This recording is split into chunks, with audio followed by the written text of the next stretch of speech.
not just be able to accept the no's, but have a plan, have a financial plan as a backup. So when business is slow, you've got something to kind of lean on. Work on your hustle.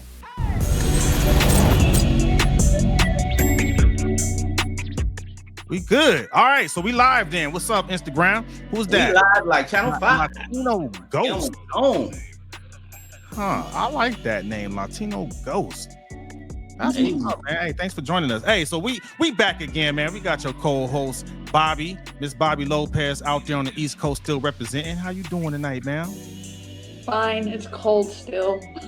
What's the weather out there? She got the hearts. Oh, hey. Can I do it? What's up? Can I do it?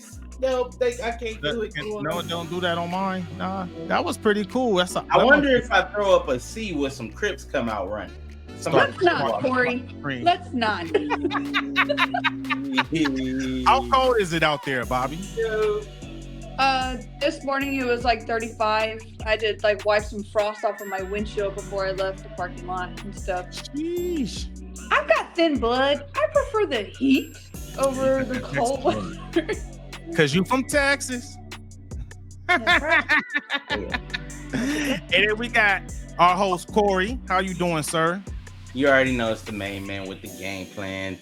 Look, today was Mom's birthday, and we don't know how many more birthdays we're gonna have with our parents. So I was like, Mama, what you want to eat? She was like, I want to go. Well, first she was like, I want to go to Red Lobster. I was like, Mama, you can do Red Lobster on any Monday. Mm-hmm. She was like, well, then just take me wherever. I was like, you want some cheesecake? Yes. Took Mom to Cheesecake Factory. Hey, that's perfect. Yep. Yeah, man. That's what's up. Hey, shout out to Mom. Happy birthday, Mom. Happy birthday. Mom, 74. 74. Hopefully go. Yeah. Make sure you give her a hug from me, man. I will. Yeah. I did get. I told her she was like, because you posted on IG, and she was like, "Oh, tell baby I said happy birthday." That's the one you do the podcast with. I said yes. Like okay. Yep. We got views from 74-year-olders. Shout out to Mama, man. Hey, she could use news. You could use too. Hey, next time take your mama if she want Red Lobster. Take her to Red Lobster. They got a young black CEO that's changing the game over there, man. You need to support that brother, man. Plus, I ain't mad at that. I am not mad at that. But you know what? You wanted some Cheddar Bay biscuits, man. Get them. Yeah, the biscuits, bruh. You want some biscuits? You know what? I'm gonna have to do it. I'm gonna have to do it over because we're not gonna slander the experience because the waitress was great, but yeah, I'm gonna have to do a repeat because it was not cool. Cheesecake. You know what? They need to get this man and his mama a complimentary meal. What was it? Was it Cheesecake Factory? It was Cheesecake Factory. Y'all put them on blast. What location? Redondo Beach. Yes. Cheesecake Factory better get this man and his mama a complimentary meal for messing up his mama's experience. 74 on her birthday. They didn't even sing happy birthday to her. Hey. That's a shame. That's a fail. For messing up that birthday, man. Are you sure you're not thinking about the bowl? That's a bolero. That's a bolero incident right there, man. Not a Red Lobster incident. Bolero. Yo. So I just saw that. So and I'm your host Geronimo, man. And then we have our special guest, man. He Cuzzo, man. He's a family friend, man. He's like our fourth host of the show, man. Dr. Pool coming back. He runs a pool cleaning company out there in the greater Los Angeles area. I think you got to live west of the 110, right? You got it. West of the 110. Yeah. North of what? The 405? We're doing south of Sunset Boulevard. South of Sunset Boulevard. Okay. Yeah. Okay. Yeah. West side. If you want to Bobby told me just call it the coastline. I just worked the coastline.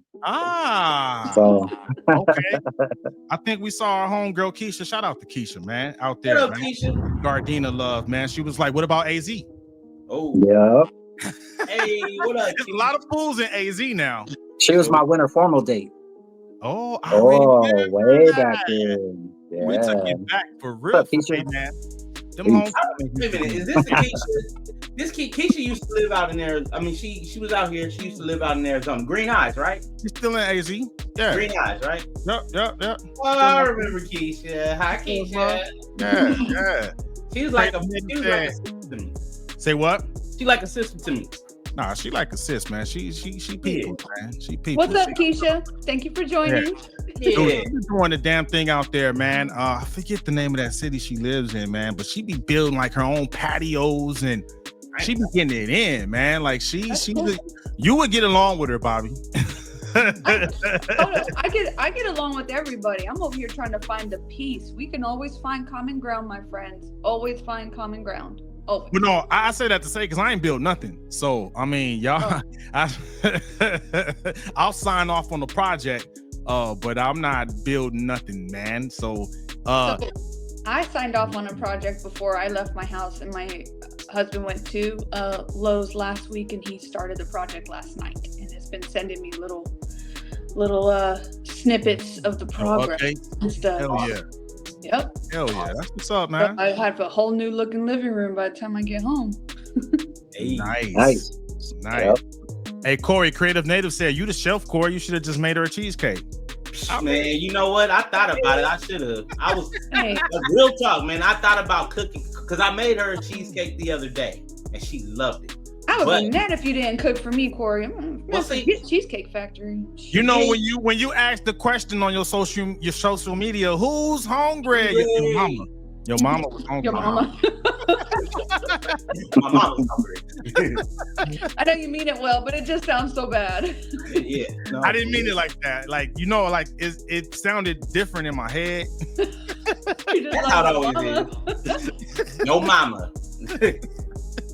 That sound like the start of a Yo Mama fat Your joke. mama joke. Yeah. Not this time. Your Your mama's mama's so hungry. sweet. She ate that cheesecake factory. It didn't go over. It didn't. Nah.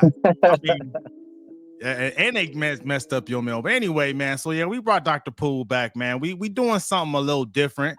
As we serve our community better, we definitely want to. We got something else. Creative Native. DIY in my bedroom. This stripper pole is harder than I thought it would be to install. So he's working on the project. This guy. Oh, hey man, that's how he got all the Get kids. them right screws, bro. Get them right screws. You got to make sure that's pretty level too, right? You know, I can't have a Put big an pole. anchor in the beam. I was about to say you need to put a few anchors in it. Yep. Keep the baby oil on lock. Hey, just go down the street to Diddy's house. Diddy house. Yeah. Get the kind that ain't got the drugs in it. Got plenty of baby oil though, right? Yeah, he got a lot of baby oil. Man. What you trying to build? A baby farm? A baby oil farm? Speaking of the business, Yeah. we got Dr. Poole here, man. He's doing a special series for us, man. For all of our business owners out there, entrepreneurs out there and whatnot. You know, we got to talk about sales, man, because you know it's one thing I find interesting, right? A lot of people want to be the boss. They want to be CEO. They want to be a boss bitch, all that stuff, right? But then those same people I see they don't like to sell. So one of the things I don't think they understand is like, in order to be good in business, you got to be a good salesperson. You got to be able to sell. Say what now? Or hire a good one. True, but most of the time when you first starting out, you need to build the capital so you can hire the salespeople. Yeah. Right? So Dr. Poole is going to give us some sales 101, the basics. So if you're thinking about starting your own business, or maybe you got your own business and it's moving slow because you don't like to sell, he's coming to bring us some sales tips, man, to get us going. So Dr. Poole, man, what you got for us for the first edition of Sales 101, sir? Alrighty. Well, first off, let me just throw out some of the sales that I've done in life. I spent 3 years doing advertising and marketing for Fortune 500 companies, which is a nice way of saying the black bag pedal pushers, you know, DS Max, Amway corporations that take large quantities of products and directly market them business to business. And I spent 3 years from 18 to 21 doing that directly. And I would suggest for anybody who's just getting into sales, that's the best way to start, because it gives you opportunities to break down your comfort zone a little bit. I've also done telemarketing sales. I've done car sales. I've done home security sales for like ADT. I've done home improvement sales, trying to get people to upgrade their houses and whatnot. So I've been kind of all around the block in sales, but I've noticed that everything kind of results back to the same thing. It's the amount of people that you're seeing, getting those people to like you with a simple pitch, and possibly getting them to buy more stuff from you, and kind of like a repeat. So what I wanted to start off with is just like the basic law of average and how to maximize your content for whatever it is that you're doing, whether you're selling directly to the public or whether you're in a retail store selling retail, whether you're doing social media sales, you're selling products online. Um, it's all going to pretty much be wrapped up in the same concept of the amount of work you're willing to put in searching for business opportunities. So you guys got tons of sales experience too, man. So I would love for you guys to chime in and throw in your experiences as well. But I think we could all agree that yeah, definitely. Real quick, I want to chime in on the whole direct sales things. I did that too. I actually see a partner of mine who is a mentor of mine, Jerry. I see you out there, sir. Out there, AZ. We were talking AZ. He does his thing out there. But no, I did my time in direct sales too. And even if you read Rich Dad Poor Dad, in the book, even Robert Kiyosaki recommends that because it teaches you how to deal with objectives, right? Yes. Not objections, right? Yeah. So because you're going into the law of averages, right? I'm not gonna steal your thunder, but you're gonna have to get used to hearing them no's, man. Yes, absolutely.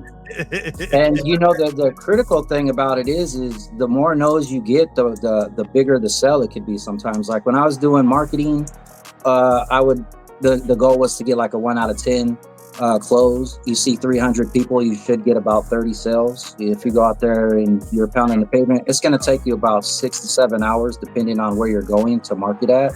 But there are so many different places you can go to market and advertise. You know, a lot of people just kind of picture people in like parking lots selling stuff in parking lots or setting up stands somewhere like in downtown LA. But a lot of people I've noticed, one of the things that really stood out for me in maximizing my law of average is the different places that I was willing to go. You know, a lot of times you just go businesses to businesses and their storefront businesses. But a lot of people, they would see a high rise and they would pass that high rise because sometimes it's difficult to get into a high rise. But if you're able to get into that high rise, you have 15, 16 stories of people who have never seen somebody pitch before. Or, you know, and another thing I've noticed for direct marketing sales, if you're doing like telemarketing sales or selling cars or anything like that, it's always best to try and expand your language. For example, when I first started, I could only really pitch people who spoke English. But the longer that I was doing sales, the more I realized I needed to start picking up on other languages so I could increase my law of average. And I started asking. And I started with Hispanics. I would just ask Hispanics how to say certain things in Spanish. And it went well enough to where I was able to actually develop a pitch in Spanish. So when I would go out and pitch certain neighborhoods and I would encounter a Hispanic and they'd be like, oh, I don't speak English, I would be, oh, well, and then I would spit it in Spanish. And then, you know, they would they kind of chuckle and laugh and stuff, but they would at least hear me out. And so, I mean, that gave me cities that I was able to go into and just be able to work in an entire city. Other things too, like I would go to a lot of nail shops and hair salons that were ran by like Vietnamese women. And I would ask them how to just say like simple things, hello, $5, $10 and stuff. And Vietnamese, like you go into a Vietnamese shop and just say ciao. You know, that's their hello and stuff, and they'll look at you differently. You know what this is? It's universal education. It is. Yeah. These are universal laws for real. You know why? It's funny because when you were talking about the sales and the laws of average, right? I sold everything from selling flowers on the corner to oranges on the corner. I did that to pay a car note. And then I also sold to B2B, right? Corporate B2B, where I sold from business. What's B2B for someone who might be new to sales, new to business? Yeah. What is that? B2B means business to business, and B2G is businesses to government with non-government contracts. And then D2C is direct to consumer. Yeah. So I'm still in sales, because when you're a small business, you're selling is just the different things. Is you're selling to either sell the meeting, sell the appointment, not so much the product. You know what I'm saying? Because of the fact that people buy from who they like, know, and trust, right? Yep, 100%. And then there's the law of, like you said, the law of averages. And what I would do, because I was funnel based, right? So for every 100 people I talked to, I would get like 15 to 20 maybe. I would get hung up on. You know, I would get the wrong number. I would get put on hold. But the great part about all that is I spoke to something, because one thing is for certain, two things for sure. If you don't speak to somebody, they don't count. You can't throw them in the funnel.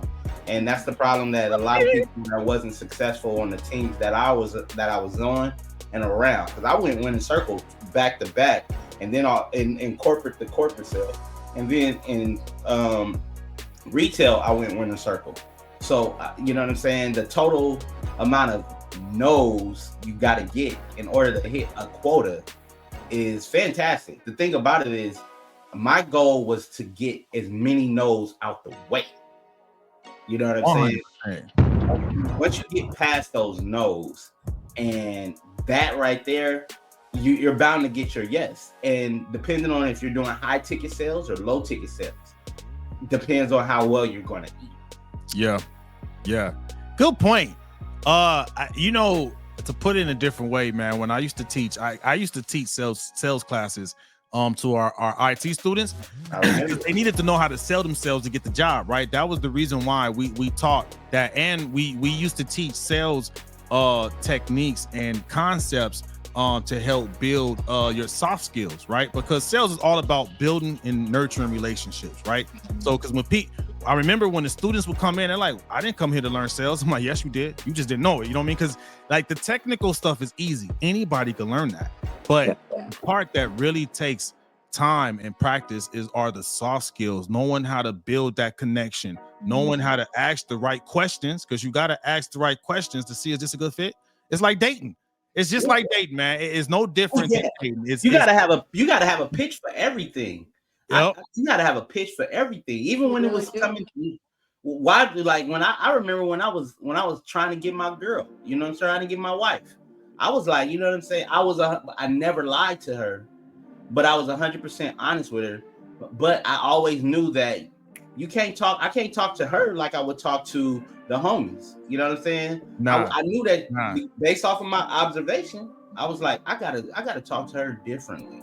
Yeah, you got to change up the script, you know? Got to change up the script. And then by changing up the script, I had to play the long game. Why? Because it was a bigger opportunity than just a quickie. You know what I'm saying? Yeah. It's long run. And then when I did it, look, 20 years in the game. Hey. So August 19, 20 years in the game. And think about this, man. Come on now. You know, I've been quiet, but that's because I was waiting to see if anybody was gonna say what I did. Geronimo, you kind of touched on it, but when I was younger, I had 2 different sales jobs. While I didn't really care for doing sales, because you have to like what you're doing.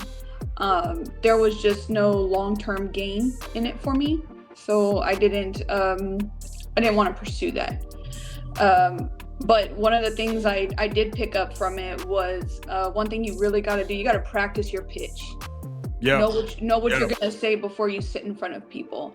And you touched on another point that I was gonna make, which was perfect. It doesn't matter what your skill set is. When you go to sit down in front of somebody who's interviewing you for a job you really want, you need to sell yourself. You do. You need to know what to say. You can even go as far as checking out who's actually going to be the one interviewing you, and go see if they have a LinkedIn page. Go find that common ground. So when you sit in front of that person, know a little bit about the company. That way you're going in there, looking like a mini expert on some things. I think that'll immediately get you ahead of the game because you took the time to do that. Yeah. You got to sell yourself and practice your pitch. Yep. And I think the best way to sell yourself is really be able to build that relationship. Because I think if we don't spell it out, right, people might come off as that greasy car salesman. You know what I mean? Like, good sales is really, I am a problem solver. I need to find the people who have the problem I can solve. You know what I'm saying? Which you like, if you're looking for a job, you need to basically be a stalker. Like, go in there, stalk the company, know everything about the company, the key point of contacts you need, learn about them, you go to their social media. If it's open, you could build that connection. I'm like, oh yeah, looks like you're in the kites.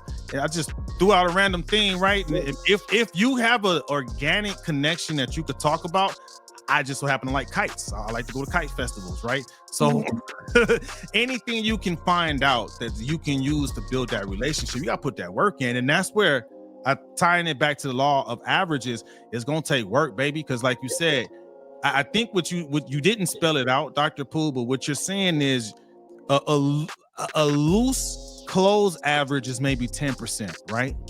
It should be roughly. It depends on what you're selling, though, because if you're in the market of selling cars, it's different because it's equated to how many test drives you can get. How many people can you get in that car to take it on a test drive around the block? And then from there, it actually gets handed off to somebody else. It gets shipped off to the financing guy, which does the actual closing of the deal. But it's up to that person who's taking them out on a test drive to get their impulse up high enough to want to go and take the next steps of talking about financing and making that purchase. But in direct marketing, I found it was different. Share a story with that being said, right? Yeah. To tie that concept in, it's up to that person doing that test drive, right? Dude, I bought a charger years back, 2012? My son has it now, the little hand-me-down bucket, you know what I mean? I took care of that thing. Dude, at the time when I went to get that car, I was stationed up in the Bay Area. I think I bought it somewhere in Sacramento. Found it, got there. I was actually looking for a Kia. It was a Kia, one of the nicer Kias, right? Because I needed something that was good in gas that could drive from Vacaville, California to Riverside. You know what I me? I just needed something good on gas, right? Shout out to Vacaville. Say what? Shout out to Vacaville. Shout out to Vacaville, baby. I still got peoples out there. Hey, man. That's what I said. Give them a shout out. I never heard of them until you just said Fairfield, Vacaville, Sacramento, the whole Bay Area, man. Shout out to y'all. But so the dude caught on to that, right? Because he when I got there, he was like, "Hey, man, you want to test drive that Charger?" Because he seen me looking at it. You know what I mean? And man, I drove that thing, man, and I was like, "Man, this is cool, but let me go ahead and drive that Kia." He was like, check it out, man. He was like, when you got here, you said you wanted something good on gas. He was like, you can get to LA and back on one tank of gas. And he was like, and after driving this Charger, you don't want to drive that Kia. He was like, I didn't want to drive that Kia, man. Like, I was like, I had to hit him with that. You right. Let's see what we can do to get this Charger, man. Yeah. I got a question for everybody. What's up? Because I've been doing, and shoot, if we want to go off record, I've been doing sales since I was 7, so I'm almost 40 years in the game. But who's the first person when it comes to selling that you have to sell? Well, you have to sell yourself first and foremost. Yeah. So, see, that's the thing about it. If you can, because I tell people, I didn't sell you, I just told you sold once you bought the product, right? Mm-hmm. The thing about it is, when you sell yourself on anything you can do, sky's the limit. Yeah. You know what I'm good point. Hey, say that again. When you sell yourself anything that you can do, sky's the limit. Think about it. Geronimo sold himself on being a real estate investor. What did he do? He went out there and he sold himself and got some property. Boom. Bobby, she sold herself saying that, you know what? I can do this water restoration company. And she went out there and created a water restoration company. Dr. Poole told himself he can be able to go and get clients and sell pool and sell pool cleaning stuff and eventually clean pools. Mm-hmm. I did the same thing for my entertainment company. The thing about it is, once you realize that you are the number one customer, that you sold yourself, the belief that you can do this, then everybody else out there is a piece of cake. It's hard work. As far as you have to put in that work, you have to do the grunt work. But once they become like you, it's second nature.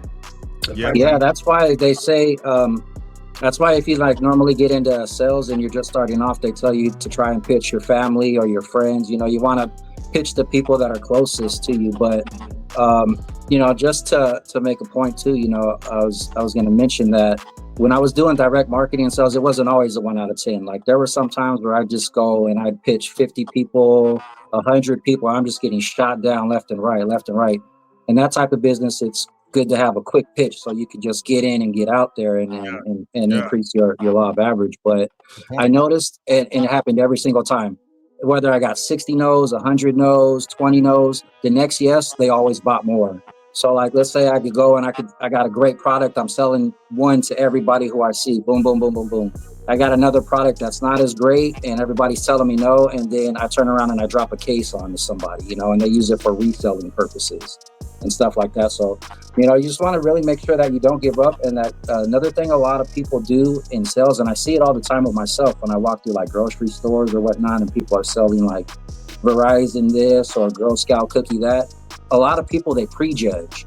They don't just pitch everybody that they see. They see somebody and they think, oh, either they might not speak English or they might not have any money or they're too high class, they're too low class. Like the hardest group of people that I had was actually high class white people, because I always, no matter how nice they were to me, there was always a little bit of me that felt inferior. Like I'm just a colored guy dressed in really nice clothes, but I'm selling stuff out of a bag, you know? And even though it was probably just in my head, that was one of my comfort zone issues. So, you know, I had to really overcome that in my life. And that opened up doors for me to go to cities like Brentwood or Hollywood and these really high-end places where, when I was living in Orange County, I used to love going to the beach. I would pitch Laguna Beach, San Clemente, Dana Point, all of them. Every day I was down there at the beaches, and they're very high class people. So you got to have that thick skin to be like, no. And then you walk into one nail salon and you sell everything you have in your bag because it's a full nail salon,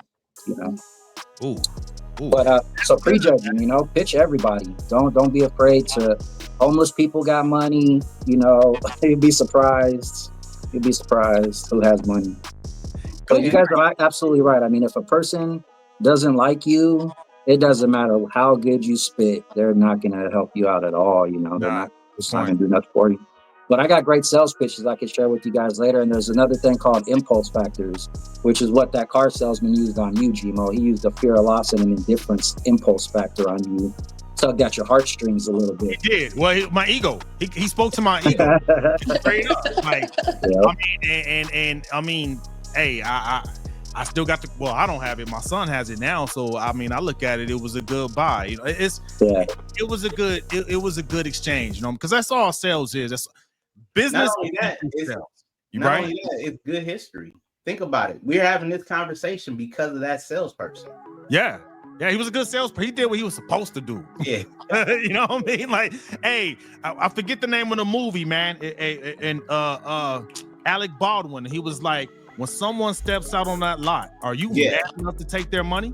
Are you man enough to take their money? Man, put that. I don't know this movie. That coffee's for closers only. Oh, closers. Coffee for closers. Yeah. Okay. Yeah. There we go. What's the name of that closing? Closing is difficult because sometimes people, you know, they don't know when to close, man. They miss it. Like Andrew Bernard in The Office. Take that as a great example. You know, this guy, educated guy, can't sell fish to a freaking fish store. You know, that's funny. Let me tell you something, man. That's the thing I perfected before I even got my sales pitch down. Closing, because of the fact that you make, you know, I closed like 7 times during the deal until they finally say yes. And I'm like, okay, so, and here's the thing. It's not always the product that I'm closing. When you close the meeting, that's a close. When you show up to the meeting and they let you in, that's a close. When you get a chance to pitch, that's a close. When you get a chance to get in front of them to show them the proposal, that's a close. When you get the contact information, that's a close. Once you get that's a rehash. Well, I mean, but it's still a close. Right? Yeah. You know what I'm saying? The thing about it, you keep going till you get that signature is there. That's a close. That isn't the final close. The final close is when you get that referral. Yeah, the rehash, right? Yeah. Tell your friends all about me. Tell your friends all about me. Yeah. I tell you, boy. I used to stand. Tell a friend. I got this knife set right here. Normally it goes for $40 at Walmart. Today I'm blowing them out for $10. I could give you 4 of them for the price of one in the store. You want to go ahead and pick up the 4 now? Or you just want the one? And you nod your head yes, so they nod their head yes, and you assume the deal. And there's all types of stuff that goes into it. It's fun. If you really get good at sales, it's so much fun to fuck with people because you can control people and how they think sometimes just by tugging at their heartstrings in a certain way, you know. Side note, non-malicious sales, right? Do the right thing because it is a powerful gift once you get it down pat. I said, use that gift for good. I had to put that out there. No Wolf of Wall Street. You gonna say, Bobby? I don't know. Wolf of Wall Street kind of got me on edge, but go ahead, Bobby. Talk to us. I don't think y'all want me to talk this time. What are y'all doing? Sorry. So for our company, just for reference, we've had a couple of people that we know say, hey, our friends do water damage restoration. I know somebody their house got flooded really, really bad, and they ended up reaching out to myself and my husband, and he went to go check it out. And sure enough, because of this lead, we got one of the biggest jobs that we've had since we owned the company. Nice. And because of that, we offer incentives only if we get the job though. Like not just a lead, but an actual lead that turns into an actual job, and we end up being able to bless a friend of ours. I think we gave him like $150. That's what's up, man. That's it. Hey, that goes. You stretched that a long way. Remember, we came up eating that ramen, not by choice, so we can make that 150 stretch. Man, so just so you know, tell your family, tell your friends. That's right. If we get into it and we get a job, we will make sure and hook you up with a little cash. So let me ask you a question, Bobby. If you're like for your areas, how far do you travel outside and around your area? Like, do you find yourself sending out more flyers, or do you do most of it online, or like what are some things you do? A lot of it because of what we do. We have to be vetted with homeowners insurance companies, and so right now that's why business is a little slow, is because we work with one company. They're a TPA. They're a third-party administrator. Homeowners insurance companies work with third-party administrators. They reach out to us, somebody who's been vetted with their company, and they say, hey, we've got a water damage issue over here. I'm going to put you into the owner, stay on the line with you. Can you please go and take a look at it? And then we stay on the line and get some more information from the owner and go do like a water check and stuff. So we actually get paid from the homeowners insurance company. So we assure people, we come into your home, we're not coming to take anything from you, but we are going to give you the best advice, because we're not crappy, shady people. We'll tell you, hey, if this is worth your deductible, or hey, if this is not worth your deductible, but you want to continue with service, here's insurance prices, here's the real prices type of deal. And that's just what it is. And we're actually, people also don't, if they don't know, we're on a scale. You can only charge insurance companies so much money. It's not like this outrageous money grab that you can get from a job. There's limits for what we can charge for certain things and stuff. And so what we do to be competitive are stay under some of those limits, so that when a job does come up, we can get chosen. All right. I'm trying to close. Is that like a government thing? Is it like a government contract with the insurance companies, or just each private insurer? Each private homeowner is like that. Okay. Like Allstate or something like that? Yeah, we've done jobs for Allstate, Mercury Insurance, State Farm, Progressive. Oh, USA. Nice. Yeah. Okay. So they work, but just know, whenever you get into business, sometimes it's really going to take 3 to 5 years for your business to truly take off. So I would encourage you, if this is something that you're thinking, not just be able to accept the no's, but have a plan, have a financial plan. as a backup. So when business is slow, you've got something to kind of lean on. Work on your hustle. Yeah. Don't quit your day job quite yet. Quit your day job quite yet. Or you can just have other things that you're skilled at. You know, you can be able to be on Upwork. You can be able to be doing affiliate marketing, or have a nice little cushion. You're right, because the thing about what you don't want to do though is don't want to get discouraged by not getting any sales and give up too quick. Yeah, I know we all seen that big diamond in the Instagram post where the guy is just hacking at it, and then as soon as he turn around, the person on top of it is hacking at it as well, and then crack and get the diamond.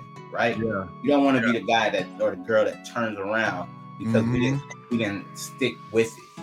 You know, with it. There was only one sales job that like I couldn't stand for that exact reason, and it was telemarketing. And it was because when in telemarketing they give you a script and you have to stick to the script. You can't change and deviate from the script at all. And I've had such a hard time I didn't close any sales. I never made a single telemarketing sale because for me, I had already spent 3 years doing direct marketing and advertising. So I'm used to being able to change my pitch up on the go, depending on who I'm talking to, what I'm saying.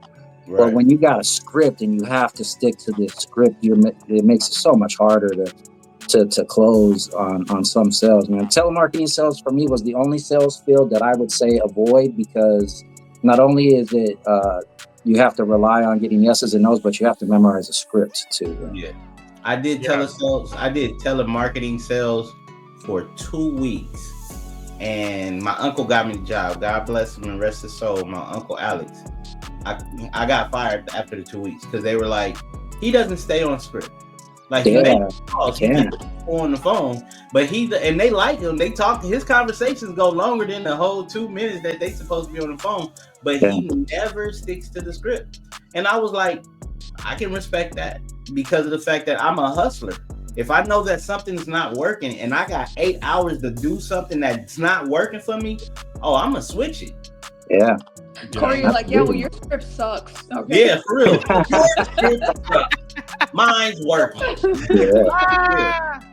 Hey, Creative Native said he did door-to-door alarm sales and he loved it until the market took a doo-doo. What alarms was he selling, man? ADT, some of that Cisco. He should hit. You hear that, Creative Native? Dr. Pooh's asking what alarms did you sell? ADT was cool. Hey, actually, you know, the timing of this conversation, when Dr. Pooh, while we wait for Creative Native to answer, the timing of this conversation is perfect. Like, I'm taking notes because I just got back on the sales team, right? I got to go out there and go sell to government contracting officers, right? And I got to use all of this. I got to use the law of averages, right? So, like, just to put it to apply it, right? And to get 30 contracts, I got to go and pitch to 300 contract officers, right? Like, I got to have that in my mind. Like I can't get comfortable, because if I only hit 100, I still got 200 more to go if I want 30 contracts, right? I have to expand my language because they speak a different jargon. You know what I mean? Like, I have to know their language. It may not be Spanish or Vietnamese, but it's another language nonetheless, right? Yeah. I have to learn to speak their language. I need to know my pitch, because, man, these government contract officers, they got so many companies coming from them, right? So I have to be able to have it down packed. I got to know my script, right? I mean, there's wiggle room, right? Yeah. Where I can pivot if I need to with that script, but it has to be so sharp it cuts through the noise. You know what I mean? Like, how do I stand out amongst the thousands of other government contractors out there, right? I can tell you. And then don't prejudge. That hit me, because I can honestly say I've had a bad tendency of maybe prejudging, like, I don't want to hear from me when I go to conventions and events and stuff like that. I can honestly say I need to work on that. You know what I mean? When you said that, I'm like, ooh, that's when I'm gonna take the challenge of and work on that. So when I go to events, I just got to get out there. I gotta break the ice and talk that talk, right? Absolutely, bro. You got it.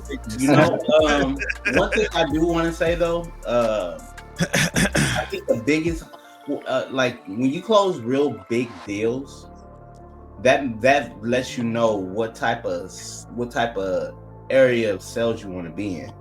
Like, one of my biggest deals I closed it, but unfortunately, I didn't get credit about it for it because of the fact that it was a lot of politics in my arena. I sold a 1,500 line deal in the government space. Mind you, I was only small business, but during COVID, we partnered up. And so with that 1,500 line deal, my quota was only 64 lines, right? You got 1,500. I mean, but the deal before that, I closed 400, and I got paid handsomely off of that.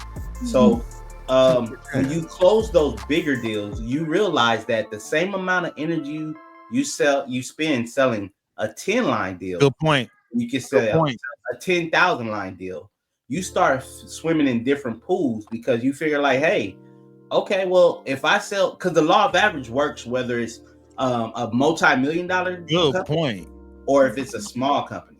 And so when I started doing, everybody like when I stayed in the small business, we can only sell to 999 employee companies that had that amount of employees. Anything over 1,000 or 1,000 we couldn't touch. So my whole funnel was full of nothing but employee businesses from 500 to 999. And the reason why my quota was only 64. If I closed one of those deals, I already hit quota. And that's the reason why I was like always at Winner Circle, because I was like, look, they'll tell me, Corey, why are you fishing so big? Bigger deals take longer to close. I'm like, yeah. So if I miss this quota, that's fine. If I miss this quota, that's fine. But guess what? When I hit this 3 months, I mean, this one quota, because I'm still within the quarter, and I'm calling all these people because I'm in there first, and I'm out there last, because there's times where people take their lunch break. There's people right before they leave, they answer that one last call. We always had that one last call at 4:49. Call it up before we wrap up our day, and sometimes somebody will pick up and be like, "Oh, dang!" Like, and then they rush you like, "Okay, I'll take the meeting. Just send me the email and accept the calendar invite." Boom. As soon as I hang up, that calendar invite sent. They're gonna accept it, and then I'll follow up the next day. Thank you for accepting the calendar invite. But I'm always fishing in bigger pools because it's the same hard work, but it's a bigger reward. No, good point.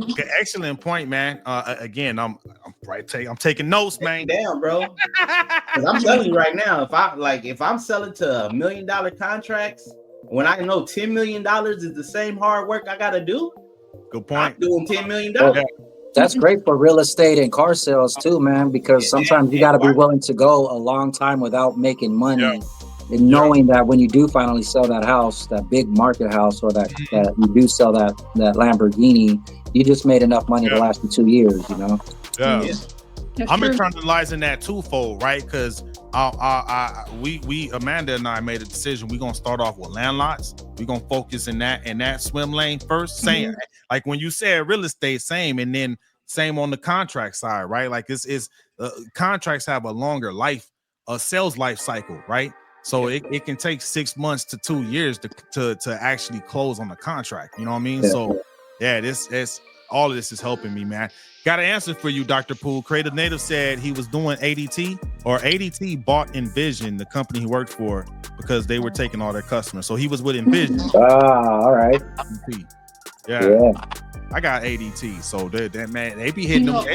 They be pounding that pavement, boy. Yeah, you got to, man. Home improvement sales like that is difficult because a lot of times it all depends on the neighborhood you go to. And I could have skipped so many houses. I was doing like the sales where we'd go and we would ask people if they wanted to get like their windows upgraded or have their roofs redone and whatnot, you know. And so the goal was you walk through the neighborhood, you got your flyer, you know, you knock on the door. If nobody answers, you put the flyer in the door. You hope that they call back, you know.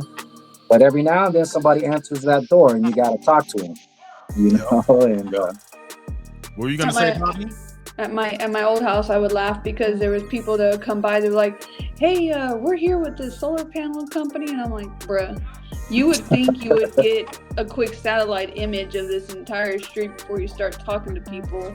I was like, well, I can help you right now. Us and the neighbor 3 houses down, all of us have solar panels, and you're like 2 years late. For them, you're like 5 years Good late. point. I never thought about that. Hey, Yeah. man, no, you got to know your audience. You Quick, gotta know your audience. Google Maps will help Good you point. know what houses Yeah. to hit and what not to hit. Because here you are wasting your time, and while I'm not trying to, hurt your Those are feelings or tools. anything, I want you to make sure you get the most of this daylight and go knock on those people's houses and those people's house. Matter of fact, those people are more inclined to buy because I know they got money because they got 2 nice cars they keep in the garage. So.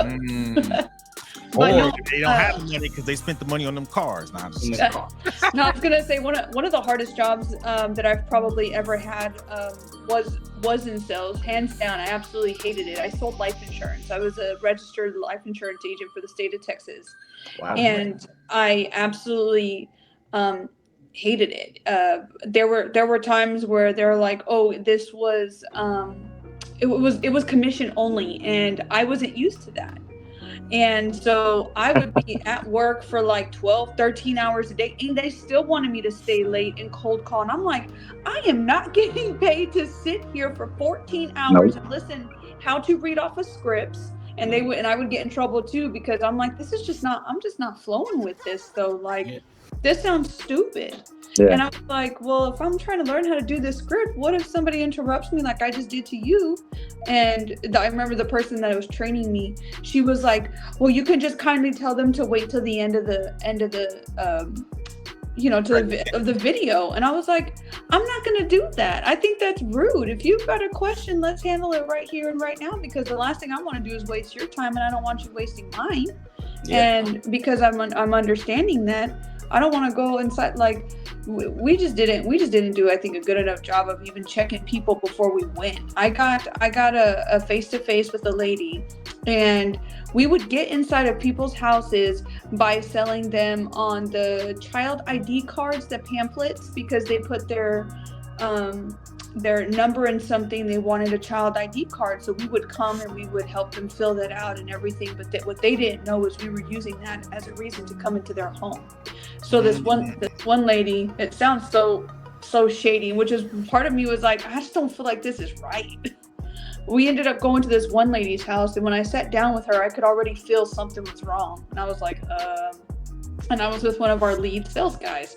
And so the lady starts talking, and she starts doing this number to her face. And I'm like, I'm almost positive, just being a female and listening to her, she's trying not to cry, whatever she's talking about. And sure enough, it ended up coming out. Her husband, like 4 weeks prior to us being there, died in some fiery plane crash.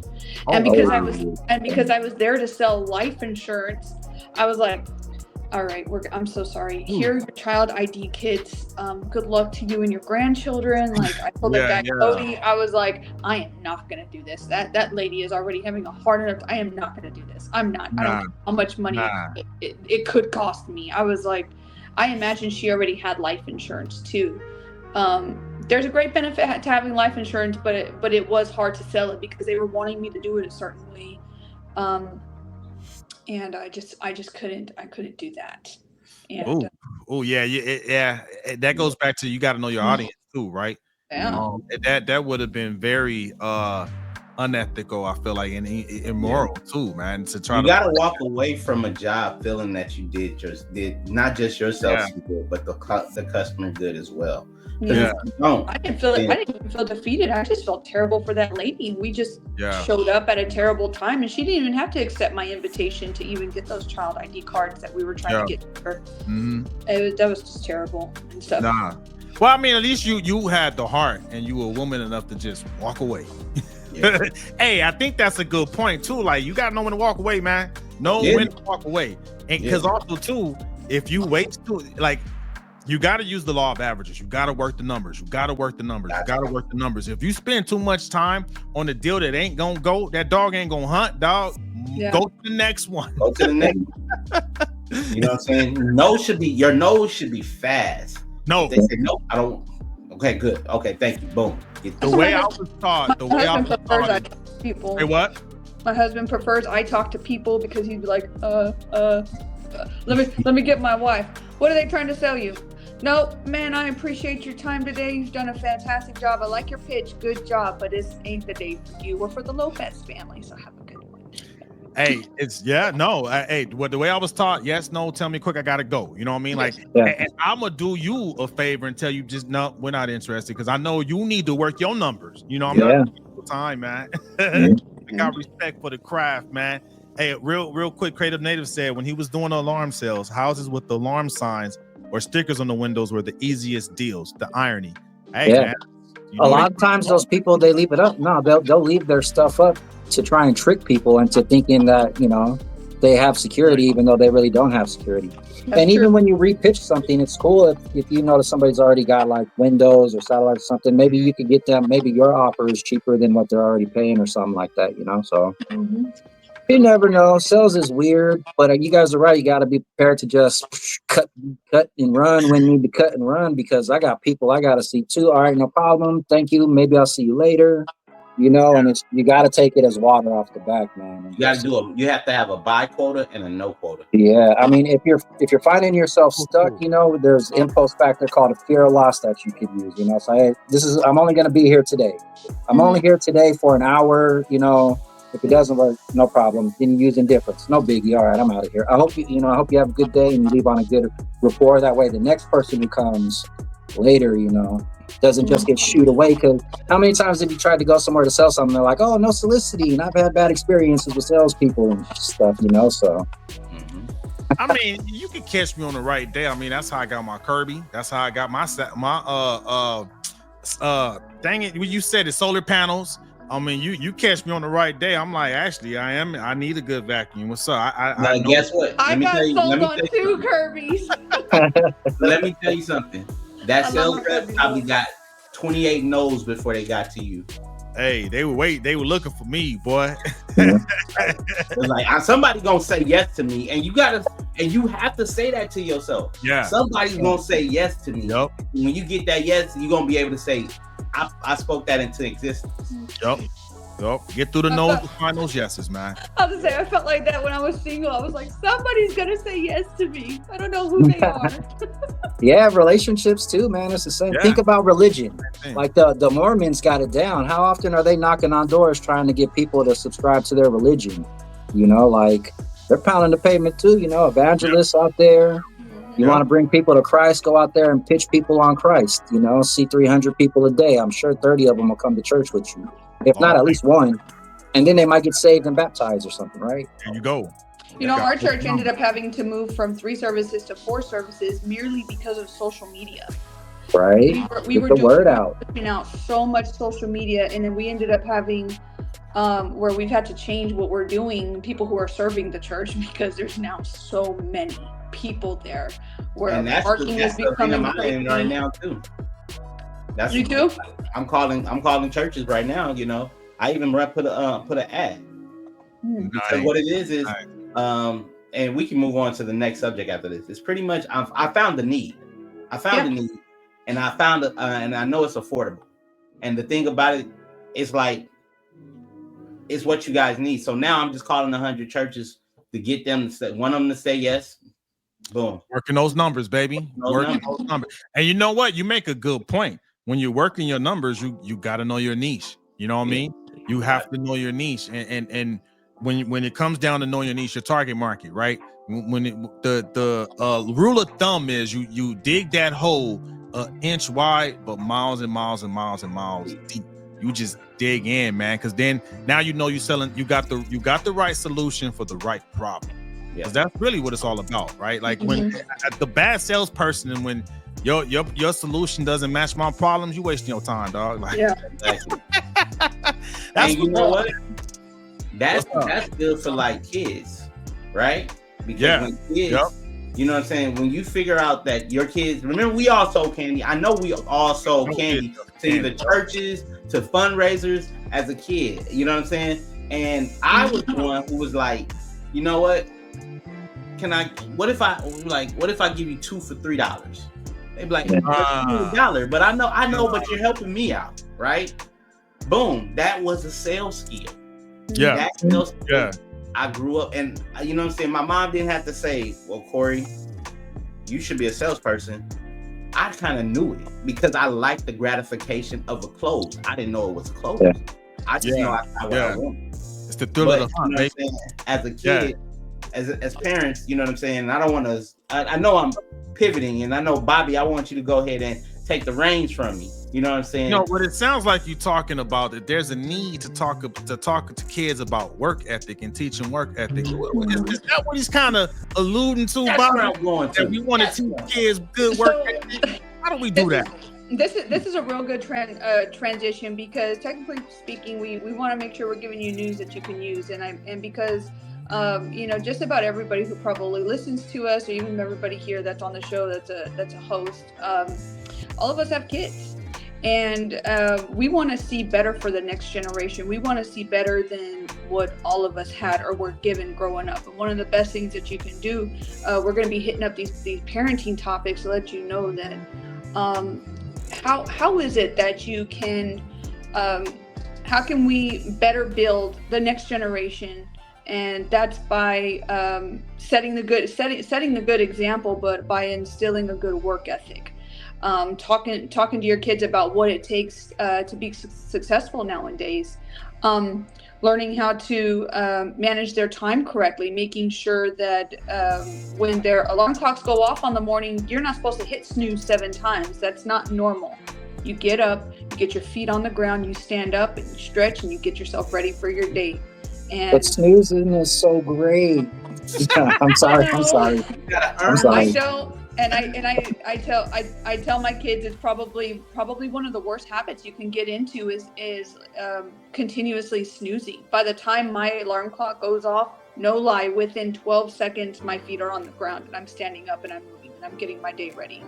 Some things that you can also do that I do, and I'm just talking from experience, is teaching them preparation. Preparation the night before for their following day goes into building a work ethic. When I have my little ones help prepare their lunches for the following day, when we're picking out school clothes for the next day, how are we going to be successful tomorrow? It's by being prepared today, right? Yep. And so we and I do the same thing. I pull my clothes out, I get my shoes, I get my socks ready, because I pretty much get ready in the dark. I leave very early in the morning before my family is awake. And so I get very ready in the dark, and I have all my stuff ready to go. If I'm going to be taking a lunch with me, I've got this prepared and packed, ready to go, because you never know what type of things are going to happen or what kind of wrenches are going to get thrown into your day. But one of the things you can do is, when that does happen, if you prepared ahead of time to be successful that following day, you can help manage those wrenches being thrown in, and what that struggle is going to look like. And everybody's wrench is going to look very different. You can be fully prepared the very next day and wake up throwing your guts up, and you ain't going to work. Yeah. So, you know, again, speaking from experience, about a month ago, I didn't know what was happening and stuff. So even though I had prepared for my next day, guess what? Those clothes sat on my in my shower area until I was going to wear them 2 days later, because that's just what happened. But beginning to build consistently with your kids, making sure that they're staying on a schedule. Schedule is important. Time management is important, because getting a job is great, but if your butt's not getting to your job on time like you're supposed to be, that's not exactly breeding consistent responsibility and accountability for what you do. And so work ethic truly does start when kids are small. My girls see it. I am in my home, I'm doing what works for me. I'm raising my girls to be God-fearing young ladies, independent, respectful of their husbands, but good mothers and good wives.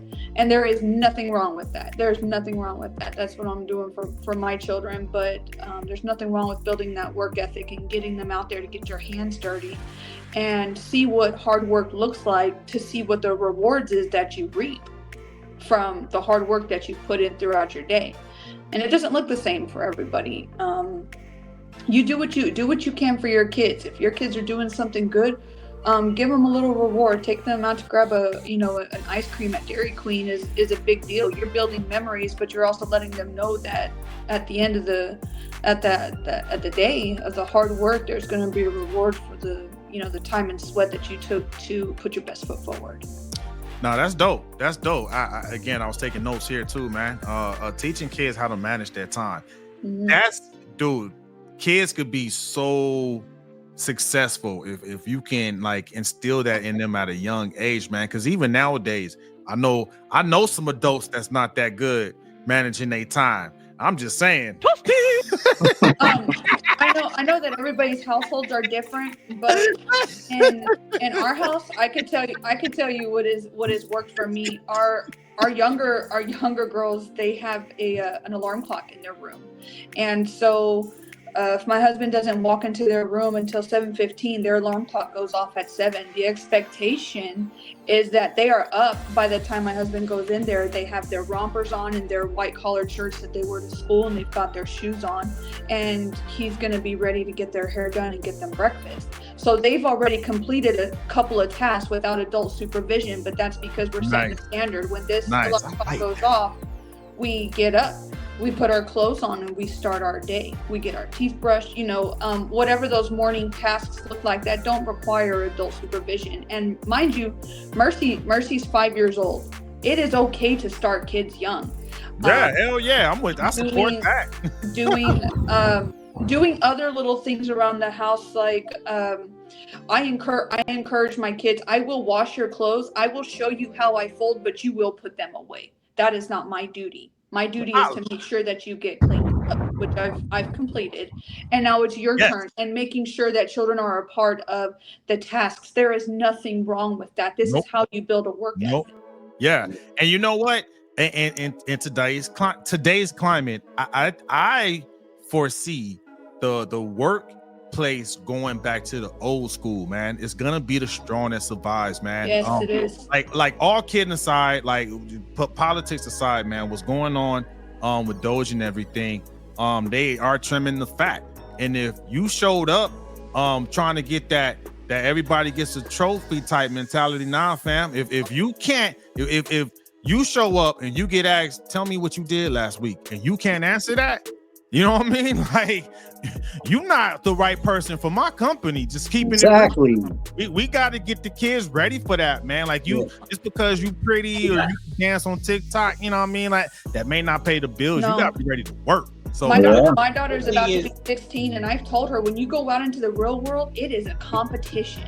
And the strong survive. Just like you said, the best will win.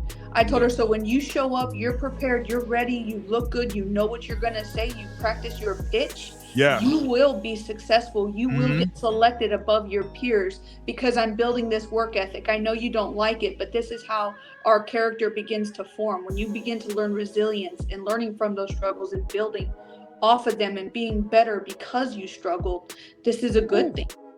I do want to throw a wrench in there, though. I want to throw a wrench, and it may be before you throw that wrench, we got something from Creative Native. He got two things he said. He to quote a wise prophet by the name of Sugar Free, if you stay ready, you will never have to get ready. And then there's another thing he said: Monday through Friday, his daughters feed the horses and the chickens and the dogs before they get dressed for school. Hey, oh yeah, work ethic. Come on now. All right, now throw that wrench. Ready for the wrench? Also, prepare them for unexplained obstacles. Because one thing is for certain, I have a daughter, right? And I'll never forget, I'm not going to use that because that's a bit personal. But in the event, if your daughter wake up and has never experienced something, and yet you can be prepared for it. The mother and daughter you guys know where I'm going. Have these conversations about what happens, and you could be button up doing everything, but when they see something and it's like, am I dying? You feel what I'm saying?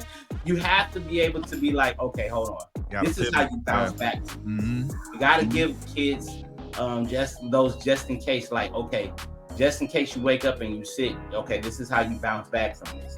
Just in case you wake up and you got cramps, you got to bounce back from this.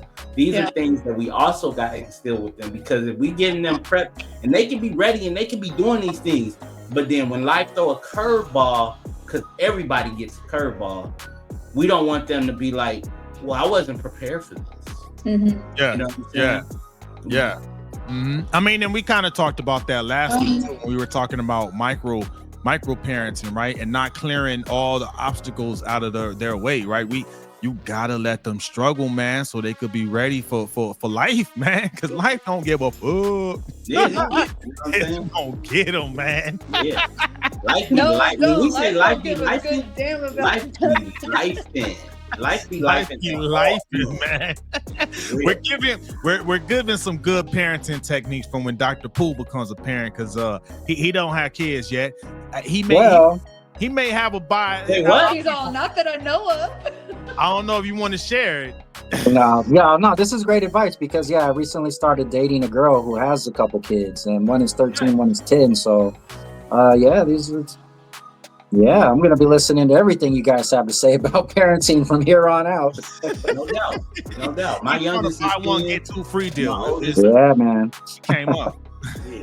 Got the 3-piece special. The 3. Hey. Look. Hey, but 10 and 13 are good ages. They're at ages where they're able to understand a lot better whatever mom's situation was. When kids were like smart. 2 and 3 and 4, they're not picking up. They want to know, why my dad not here? Why can't I see him? And this and that. And that becomes a little bit more difficult. But 10 and 13, those are good solid ages. Yeah, their father is in their life too. There's no dysfunction there. That's good. That's even better. You know what? That brings up something. Eventually, we have it on our list that we're gonna start talking about some step parenting topics, because we got step parents and foster parents here. So that conversation is coming soon. But adopted parents. Adopted. What's the difference between foster and adopted? Well, I don't know the difference. So adoption, they got my last name. They're in the will. If anything happened to me, they're Alvarez's. It's like the only thing they don't have is my DNA, and maybe God has switched that. You know what? We gotta take the time to get this man his flowers, man, because that takes a special person, man, to adopt someone and raise them as their own. Man. So shout out to you, absolutely. Man. I got my girls when they were 2 and 5, and I fostered them. It took 2 years to actually complete everything, for parents' rights to get taken away, for us to go through several parenting classes, for court stuff, and then finally after the 2 years, they were officially adopted. Yes. So my girls. You had adopted children either, Bobby? I didn't know that. Yeah, Anna Molly, my daughter, she's not my blood. But it's funny because a lot of people believe she's my daughter, not the ones I actually birthed. Hey, well, salute to you too. Hey, man, shout out to all the adopted parents. My daughters are fully adopted. You know what? Yeah, so my twins are they're 12, and I've had custody of them since they were 2.5. And my youngest, Bailey, I've had her since she was 3 weeks. You know what I'm saying? And it started off like, if you ever go to a traditional church, they tell you, you become the godparents, right? Yeah. So I was the godparents. But then when the people don't understand, when you become a godparent, you're a godparent if something happens to the parent. Mm-hmm. So something happens to the parent. And so they you know what I'm saying? They became my babies. And then after they became my babies, me and my wife was like, we're going to make this official, like a referee whistle. That's what's up, man. Boom. We did the foster and sister. The only thing, we got some pushback from the biological father, but that ended. You know what I'm saying? And then November 17th, adoption day. Got my babies. You know what I'm saying? Ours is December 6th. December 6th. So I don't know if you do this, Corey, but we do like every December 6th is a family holiday. Yep, we do a family birthday. Yep, we do like a family birthday. Yep. And Creative Native, he said he took in 2 nephews and now a grandson. So yeah, that man create. So shout out to you, Creative Native. Yeah. I remember growing up, you always had that grandma that raised all the kids in the hood, right? My nana was that. Hey, rest in peace to my nana. She raised all the kids in the hood. That's a Creative Native's house. Him and his wife, Miranda. Shout out to my sis out there, man. They be raising all the kids be over there, man. So that's what's up. Shout out to y'all, man. It's the village, man. It's the village. It's the village. Yeah, man. For real. Have a village, man. Yeah, man. So I think we got one, since we're talking about, getting kids ready for the world, man. We're gonna wrap off on the topic that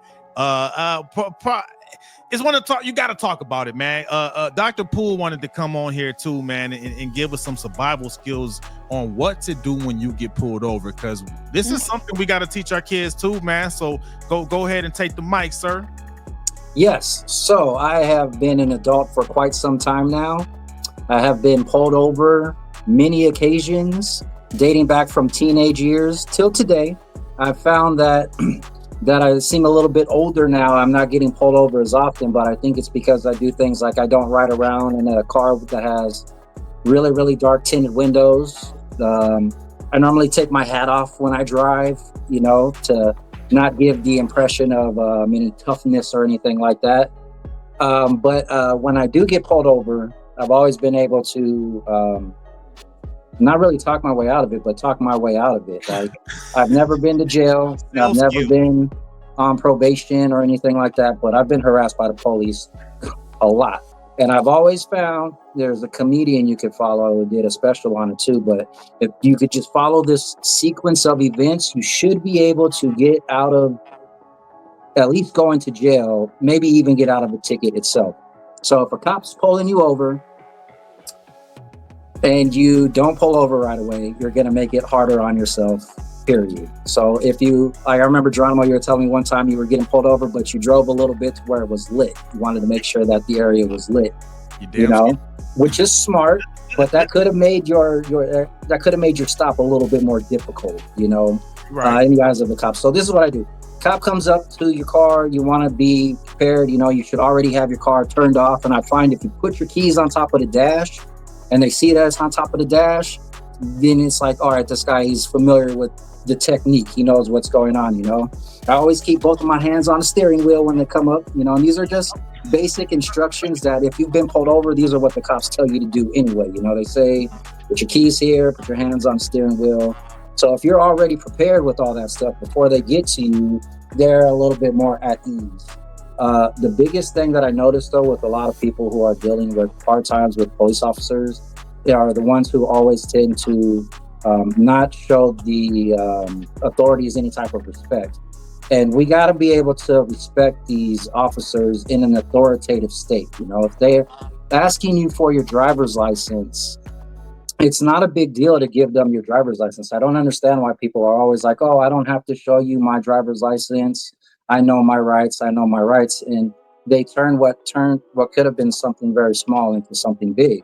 Yeah. And, it's like, why would you even want to hide your driver's license or your identification card unless you were like trying to hide something? So that's the first thing that the cop's going to think about when he asks you for your license and your registration, and you're like, oh, I don't have to show you my license. I know my rights, yada, yada, yada. But if you can find it in your heart to call them sir or ma'am, it might go a little bit easier for you. Yes, sir, no, sir. Yes, ma'am, no, ma'am. But I've always found in a lot of the videos, it's always people who are have warrants or on probation or something, who are always the ones who are reluctant to give up their information. And then they always tack on way more charges for not giving up the information, and they get in even more trouble. And it just seems to me that if you were to be honest with them when they come up like, hey, I'm on parole, I'm on probation, or whatever, they'll be a lot more understanding. And so I just think that if we can stop being so prideful when we're getting pulled over and stopped, it'll go a lot more, it'll go in our way. We should have more favor with authorities. I think it depends on what you're getting pulled over for. If you just, if you're drunk and you hit somebody going 90 miles an hour, you going to jail. All right. Yeah. You're going to go to jail on that one. You're going to jail on that one. You're like talking yourself out of that one. But you can see it. You'll see people argue for like 45 minutes to an hour with the cops just on taking the breathalyzer test or something. I've watched them, and I'm like, dude, you could have been gone and on your way had you just handed over your license, just like he asked, because they're gonna ask for this. Like, license, registration, you got insurance. Cool. But you know what? We are giving Donald made a good point, because these are tools and news that you can use, because there's a generation out there that feels like Why you pull me over? Yeah, You know what I'm saying? Even Yeah. though, you know what I'm saying, they're very aggressive, they're very entitled. There's a generation out there that does that. We need to be able to instill to these things. Do you want to be right, or do you want to go to jail? Do you want to? Yeah. You know what I'm saying? Do you want to go home, or do you want to? You know what I'm saying? That's the thing about it is I think the problem that a lot of people don't understand as well is I don't want to sound super out there. They're spirits, right? They're spirits, right? You listening to some music that got you amped.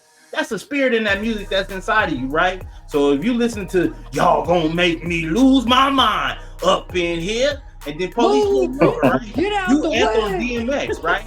You know what I'm saying? Meet me outside, right?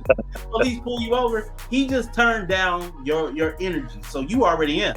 You know what I'm saying? And so, and then let's add in, you're probably late. You probably mad at your boss. So all these other factors come into play. And then when the police pull you over, I feel attacked, Corey. I feel attacked. That you drive different when DMX and Ludacris are on, man. I gotta be careful. I do drive different. I do too. That's why I don't listen to music in my car anymore. Only at the gym. Because when I'm at the gym, I can go ham. I'm in the car. But I say that because of the fact that it's known. You amped at everything, and then the fact that you driving, that means you got control of a speed of a powerful vehicle. All these things come into play. Yeah, you're right. When somebody pulls you over and they say license and registration, you know what I'm saying? That endorphin ain't kicked in. That logic is not there because you still in. Like, why you pull me over? You're right. You know what I'm saying? And this is also a generation that is entitled. They are the 1 minute TikTokers. They also the Instagram, do this for the gram. Let me turn on my camera and put this in front of the police. Police don't want to have you on their camera. They just doing their job so they can go home too. Yeah. So you know what I'm saying? You may want to call me a sucker. You may want to call me a punk. But guess what? When I leave and I'm on time, you can still call me. Cause I ain't no police gathered my phone, ain't put me over and put me in no headlock, ain't kill me. You feel me?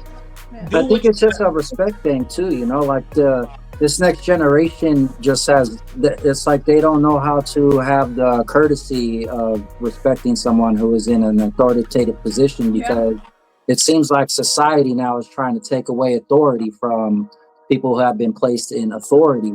And all these folks, and especially these young kids, are normally arguing stupid facts like that, like if you just said yes sir, no sir, or whatever, you know, but they're crying about their phone. The first thing there is, give me my phone. Don't take my phone away.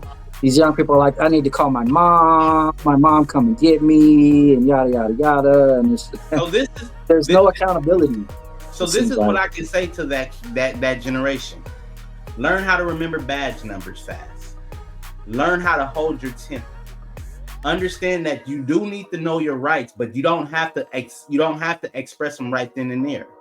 Understand the law. So if you are violated, you can be able to take it to a different matter. You can be able to, when you're at a safe place and calm down off of DMX, you can make a call to your local authorities and let them know this officer number, boom, boom, boom, boom, boom, made me feel XYZ, A, B, and C. I would like to go ahead and report it. There's things you can do. Yeah. But in the heat of the moment, don't give up your right. I mean, don't give up your life just so you can be right. And Creative Native agrees with what everyone is saying. This next generation has a huge sense of entitlement. I've been seeing that, man, and a lot of lack of respect. I've seen that a lot with this newer generation, man. You can't tell me what to do. Actually, I can't. You know. Yep. I mean, just real talk, right? My stepdaughter, one of her friends came and she's older. She's 18, so she's come over and she's using like a different type of language in front of my daughter. I'm like, hey man, not in front of my daughter. Like, take that outside, dog. Like, or you cannot come here. It's my house. You know what I mean? Like, you don't have to be here. Like, but I remember when we were teenagers, like, of course, when I was hanging with Dr. Poole and Corey, we said what we wanted to say. But if there was adults around, hey, man, Hey, Miss Parker, how you doing, man? Yeah. Sir, I ma'am. Yo. Yeah. As soon as Miss Parker was gone, hey man, just Yeah. all My ninja. I'm telling you, man. Real. Yeah, man. It's the nuanced things like that. Like they don't even have the sense of respect to not do that in front of adults, or even kids. I'm like, good God, man. But hopefully some younger people see this and they learn from what y'all are saying, right? Because it could save your life, but it can also save some bail money, man. So, and I'll share this, right? With Prepaid legal. Get you a prepaid lawyer. Prepaid legal, right? So one of my things is I go to tax auctions, right? That's how I go get my properties, man. I had my eyes on this one property, and you know how it ended up on the auction? No. Someone paid the bond for someone. They bailed them out, and they used their house for leverage. They didn't follow through.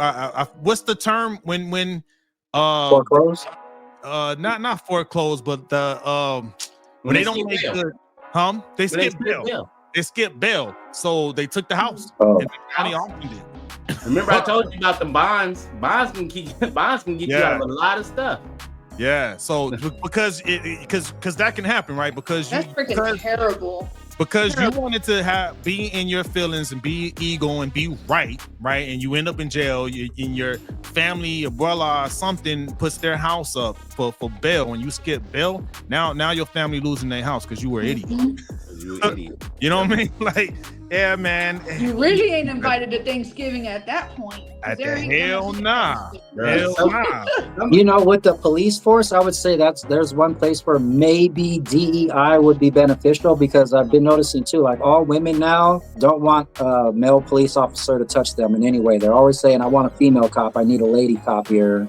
I don't want this man to touch me. I'm terrified of this man.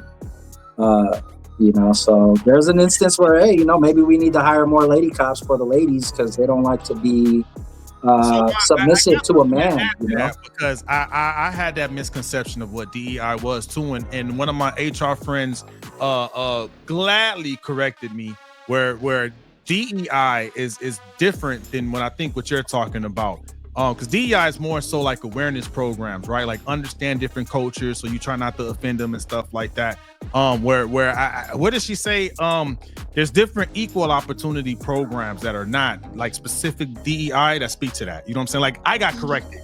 I actually, out of a video we put out, older OG lady, HR, she's been doing HR for like 30 plus years, and she was like, that's not what DEI is, right? I'm like, I did not know, and she properly educated me. So yes, definitely we need the equal employment programs out there to make sure that women can get those jobs if they want them.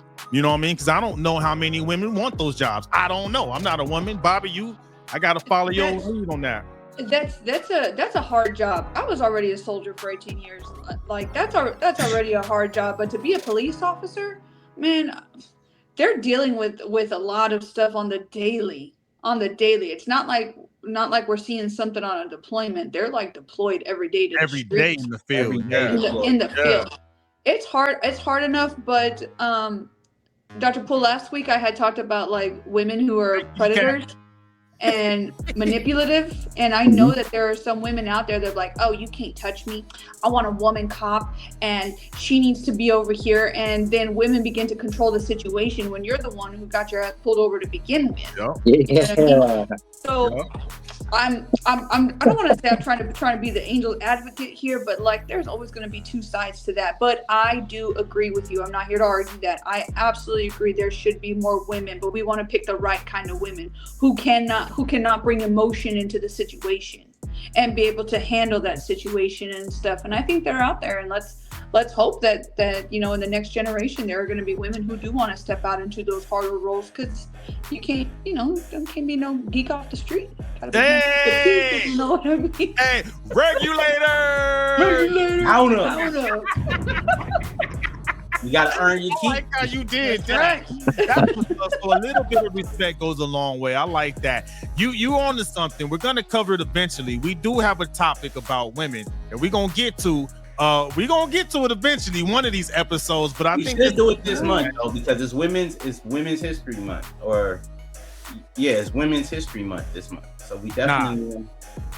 This is a good topic though, man. A little bit of respect goes a long way. Like I mean, I've had my situations, with cops, but what got me through it is just understanding the human element of it. Just like sales, right? In sales, you got to realize you're talking to another human, right? And you just have to you have to be aware, right? Like part of me is I am aware, right? I know how I can maybe be conceived, because people do prejudge, like we talked about, right? I know that. And you need to know how people prejudge so you can know how to work around that, right? I got twists in my hair, right? Some people might look at that, as Samuel Jackson said at the Super Bowl, as too ghetto, right? So I have to make sure that I'm not, escalated. I have to try to tone it down and calm it down and use the sir, ma'am, so I can de-escalate the situation. You know what I'm saying? Like, because if they came up with a bias and I validate that bias, now I'm in trouble. You know what I'm saying? So I have to invalidate that bias and get that person to see me as a human. But I also have to make that person feel like they're being treated as a human. It's an even exchange, right? And that's what's gotten me out of the situation, because I knew I was dealing with biases. So it's just, it is what it is. And I think that's one of the things we got to instill in our kids is, it's the world, man. It's human nature. Humans are biased. So you have to understand that, but you also have to understand you got a gift to treat that person like a human being, to blow past that bias. You know what I mean? So, hey, man, you this is some real news you could use, Dr. Poole. This was a good one, man. Good one. Hell yeah. I'm just trying to survive, man. Let's just survive, Let's just survive. You gotta survive. Let's survive together, because it's us versus them, right? Yeah, man. About that before, it's all of us. It ain't a skin color thing. It is all of us together in it. It's in all the of struggle, whatever that looks like. It is all of us. Hey, man. Yeah, I like that. And that's it. You know what? It's about us and all of us. Thank you, Dr. Poole. This was a good episode, man. I feel like this was just for everyone watching. We didn't cover all the topics, but we covered the right topics. You know what I mean? This was a good one. So, man, Sales 101. I actually got a lot out of this episode myself, man, that I'm gonna be taking to action. Next time I'm on, I'll go over the introductions and short stories, man. And maybe a little bit of a presentation. Start getting into the 5 steps. And we can hear how all you guys use your 5 steps in your fields, also. I like that. This is good. So we're doing a 6-part series on this, right? Yeah, I got 6 parts. Yeah. So okay. Hell yeah, that was good, man. Like I said, I'm using that, teaching these kids good work ethic. Yeah, this is good stuff. And how to survive on when you get pulled over. I almost said how to survive South Central. Rule number 1: don't trust nobody, especially a girl with a hooker body. Hey, they need to be teaching that in the schools, man. Shoot. Hey, that's still relevant to today, huh? Yeah. Man. Only fans ain't your friends. True. Unless you put that auto pay on. Wait a minute, huh? I've heard. Dr. Poole, man, again, tell them how to get in touch with you if they're on the right side of LA and they want some services, sir. Yep. You can get me at donald.rumpf1982@gmail.com. You can also follow me on Facebook and Instagram at Donald Rumpf or Don Marcus Rumpf. I post some pretty interesting videos on the Facebook, just random stuff I see that kind of is applying to, what's going on right now. If you guys want to check out some weird conspiracy theory type videos and stuff like that. He takes it there too. Sometimes if I want to go down that rabbit hole, I'm on his Hey man, that rabbit hole is deep and it is dark. Well, see, eventually I'm gonna turn it to this side, and then we'll do like the conspiracy theory segment or something like that. Like that. Send it to me, Don. I'm interested. Send it to me. I am. All right. I'm gonna say it, but you know who it is. He's been saying it all throughout the episode. This is for you, Dr. Poole. Creative Native said, next time, can you answer how your beard is gray, but your hair is black? I don't know how that works out, man. I have no idea how that. I have one gray streak, like right there. But all this is like, I don't get. It's not the top part either. It's just this fucking bottom part right here, man. Pepper, baby, hey, you got to separate the salt from the pepper, man. You know what I mean? Like, just to get the right amounts, man. I think it works out properly, man. Yeah, I'm not going to be one of those just for men beard guys. You know, accept me how I am. I'm beautiful. With that, I got a couple of grays coming in. They there, man. They come. I'm grandpa now, so I need the grays to come out, man. I'm feeling that role. Bobby, again, tell them what you and Valentino offer over here in the Bexar County, San Antonio area. Yes, if you're in the San Antonio area, surrounding cities and counties, we offer water damage restoration services. So if you've had a dishwasher, refrigerator, even your water heater leak and it's causing damage, give us a call. You're welcome to hit me up on IG or Facebook, bobby.lopez.5 on Instagram. Facebook, you just find me at Bobby Lopez. I'm in the San Antonio area. And so just look out for me. If you've got questions, I'd be more than happy to provide you some assistance, fully free of charge, just for all of our fans. Much love. Hey, and I'm gonna tell y'all. So I got my own testimonial. They came through and actually saved me some money because I was good. I thought I needed their help, but they were like, nope, you're good. They use all their special equipment that can see all up in the rules and be like, yeah, these are your wet spots and this. They do a good job, man. So if you're in the surrounding areas of Bexar County, hit them up. They are. Oh yeah, man. I got each one teach one, man. Corey Giovanni, tell them what you got to offer, folks, man. One more again. So if your company or your business or just a couple of friends are looking to get into podcasting, I have a done for you system that can be able to go ahead and get you up and active. Also, if you have services, a speaking engagement, a church, or you have conferences and you want your videos cut and clipped for your social medias, please get at me. I'm at Corey Giovanni on Instagram and at Core ENT LLC on Instagram. And look, there's a website if you want to go ahead. It's CORENT.B as in boy, I as in igloo, Z as in zillionaire. One more time. Hit that website one more time. Zillionaire. C as in Corey, O as in October, R as in Richard, E as in Edward, E as in Edward, N as in Nancy, T as in Tom, .B as in boy, I as in igloo, and Z as in zillionaire. I like that. Hit them up if you need those services. And you can find me on at tech_Von_go on Instagram. Real estate, that's my thing, man. We got the vacation rental. It's getting booked. If you come into San Antonio, hit me up. I can shoot you direct link. I'll add a little discount to it. Hopefully we got some bids that I'll win, man. Have some lots for the low for you coming soon. So other than that, another great One more thing. What's up? One more thing. Oh, yeah, most important. Go ahead. Make sure you like, comment, subscribe, and share to all your friends that there's a network out here giving you some news that you can use. Yes, sir. Hey, Facebook, Instagram, YouTube. Thanks again for spending the night with us, man. Y'all have a good night. That's tonight's episode. Love y'all. Peace.